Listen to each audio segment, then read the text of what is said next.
بسم اللہ الرحمن الرحیم۔ حضرت محمد صلی اللہ علیہ وسلم نے چھپکلی کو مارنے کا حکم کیوں دیا اور اللہ پاک نے اس پر ثواب کیوں رکھا، جاننے کے لیے ویڈیو کو مکمل ضرور دیکھیے گا۔ چھپکلی رینگنے والے کیڑوں کے گروہ کا ایک بڑی تعداد میں پایا جانے والا رکن ہے، جس کی 6000 سے زائد اقسام ہیں، اور یہ براعظم انٹارکٹیکا کے علاوہ سارے براعظموں میں پایا جاتا ہے۔ زیادہ تر چھپکلیوں کی 4 ٹانگیں، 2 بیرونی کان، لمبی دم ہوتی ہے۔ یہ کرم خور یعنی چھوٹے کیڑے مکوڑے کھاتا ہے۔ ان کی کئی اقسام میں رنگ بدل لینے کی حیرت انگیز صلاحیت ہوتی ہے، جو شکار خور جانور سے بچنے کے لیے ہوتی ہے، تاہم یہ خصوصیت تمام چھپکلیوں میں نہیں پائی جاتی۔ حضرت ابو ہریرہ رضی اللہ تعالی عنہ سے روایت ہے کہ رسول اللہ صلی اللہ علیہ وسلم نے فرمایا، جس نے چھپکلی کو پہلی ضرب میں مار ڈالا اس کے لیے اتنی نیکیاں ہیں، اور جس نے اسے دوسری ضرب سے مارا اس کے لیے اتنی نیکیاں ہیں، مگر پہلی دفعہ مارنے والے سے کم، اور اگر اس نے تیسری ضرب سے مارا تو اس کے لیے اس سے کم نیکیاں ہیں۔ نبی کریم صلی اللہ علیہ وسلم نے چھپکلی کو مارنے پر ابھارا اور اس کی ترغیب دی۔ آپ صلی اللہ علیہ وسلم نے فرمایا کہ جس نے چھپکلی کو پہلی ضرب میں مارا اس کے لیے 100 نیکیاں لکھ دی جاتی ہیں، اور جس نے اسے دوسری ضرب میں مارا اس کے لیے اس سے کچھ کم نیکیاں لکھی جاتی ہیں، اور جس نے اسے تیسری ضرب میں مارا اسے اس سے کم نیکیاں ملتی ہیں۔ اس کے مارنے میں حکمت یہ ہے کہ یہ ابراہیم علیہ السلام کی آگ پر پھونک مارتی تھی، اور یہ کہ یہ زہریلی اور نقصان پہنچانے والی ہے۔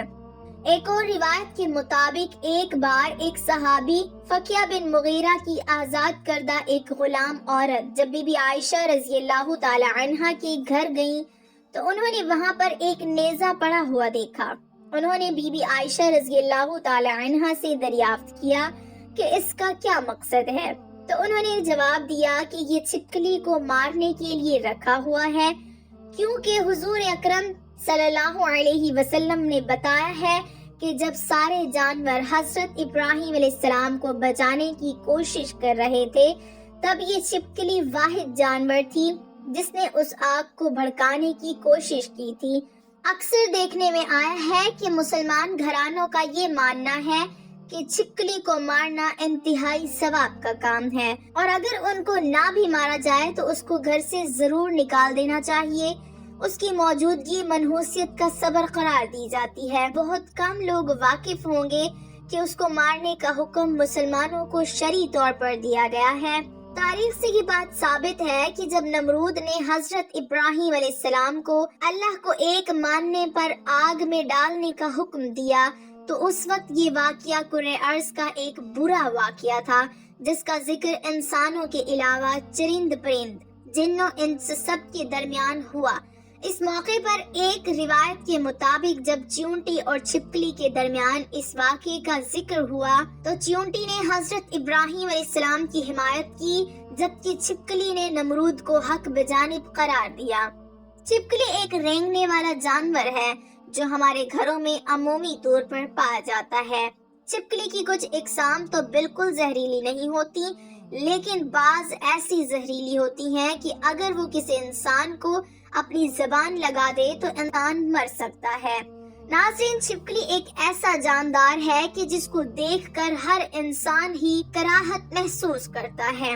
خاص طور پر گھر کی خواتین کے لیے تو چھپکلی والے کمرے میں سونا بھی محال ہوتا ہے۔ ناظرین، اب سوال یہ پیدا ہوتا ہے کہ ہم چھپکلی کو مار سکتے ہیں یا نہیں؟ اگر مار سکتے ہیں تو کیا ہمیں ثواب ملے گا؟ اگر ثواب ہی ملے گا تو پھر کیا ہم چھپکلی کو ڈھونڈ کر بھی مار سکتے ہیں؟ کیا چھپکلی کو مارنے کے بعد غسل فرض ہو جاتا ہے؟ ناظرین، چھپکلی اس دنیا میں کیسے آئی؟ اس بارے میں ایک روایت حضرت علی رضی اللہ تعالی عنہ سے ہے کہ ایک شخص حضرت علی رضی اللہ تعالی عنہ کے پاس آیا اور عرض کرنے لگا کہ چھپکلی کو مارنا جائز ہے یا نہیں۔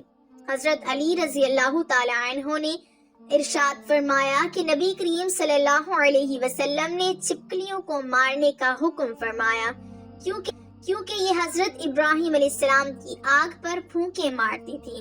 ناظرین، چھپکلی واحد خلقت ہے جب نمرود نے اللہ تبارک و تعالی کی خلیل حضرت ابراہیم علیہ السلام کو آگ میں ڈالنے کا فیصلہ کر لیا تو ہر جانور اس آگ کو بجھانے کی کوشش کر رہا تھا اور یہ چھپکلی خوش ہو کر اس آگ کو بھڑکا رہی تھی۔ تبھی اللہ تبارک و تعالی نے اس پہ لعنت بھیج دی اور اسی لیے اس کو مارنا یا اپنے گھر سے بھگانا گناہ نہیں ہے۔ حضرت علی رضی اللہ تعالی عنہ مزید ارشاد فرماتے ہیں کہ اس زمین پر کچھ مخلوقات ایسی ہیں جو انسان سے ناخوش ہیں اور انہوں نے شیطان سے وعدہ کیا ہوا ہے کہ وہ انسان کو ہر طرح سے نقصان دے گی۔ انہی میں سے ایک چھپکلی اور اس خاندان سے جڑی مخلوقات ہیں۔ حضرت آدم علیہ السلام کی خلقت سے لاکھوں سال پہلے اس زمین پر چھپکلی کا خاندان کثیر تعداد میں بستا تھا اور وہ دن بدن بہت زیادہ بڑا ہونے لگا اور یہاں تک کہ زمین کو دوزخ کی مثل بنا دیا۔ یہاں اس خاندان نے اتنا ظلم کیا کہ اللہ تبارک و تعالی نے زمین پر عذاب نازل کر دیا اور اس نسل کو ختم کر دیا، سوائے کچھ کے۔ صرف وہ بچے جو بہت چھوٹے تھے وہ زمینوں، غاروں اور پانی میں چھپ گئے۔ جیسے جیسے وقت گزرتا رہا تو وہ بغض اور حسد اپنے وجود میں بے انتہا رکھتے رہے، یہاں تک کہ حضرت آدم علیہ السلام کا زمانہ عام پہنچا تو شیطان نے اس خلقت کے وجود میں یہ بات ڈال دی کہ تمہاری نسل کو حضرت آدم علیہ السلام کے لیے ہی ختم کیا گیا ہے۔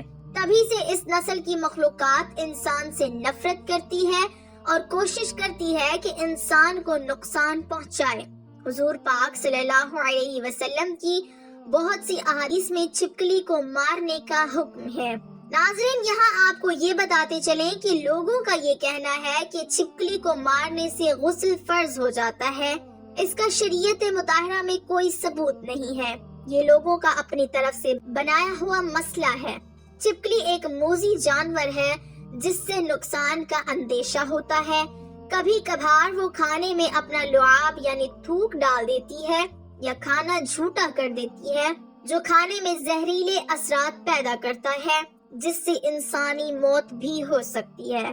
جب اس سے نقصان کا اندیشہ ہو تو اس کو مارنے کا حکم دیا گیا ہے تاکہ انسانی جان کو اس کی ایذا سے بچایا جا سکے۔ حضور نبی کریم صلی اللہ علیہ وسلم نے ارشاد فرمایا، جس نے سانپ کو مارا اس کے لیے 7 نیکیاں ہیں اور جس نے چھپکلی کو مارا اس کے لیے 100 نیکیاں ہیں۔ اس موذی جانور کو گھر سے بھگانا اور اسے مارنا جائز ہے۔ آپ صلی اللہ علیہ وسلم نے اس کو مارنے کی اجازت دی ہے، بلکہ حکم دیا ہے اور اس کے مرنے پر ثواب بھی بیان کیا گیا ہے، یہاں تک کہ اگر پہلی ضرب میں مار دیا جائے تو اس پر ثواب کی بڑی مقدار بیان کی گئی ہے۔ اللہ تعالی ہم سب کو ہر موذی چیز کے شر اور شیطان کے فتنے سے بچائے رکھے، آمین۔ ناظرین، کمنٹ باکس میں اللہ کے 99 ناموں میں سے کوئی ایک نام ضرور ٹائپ کریں۔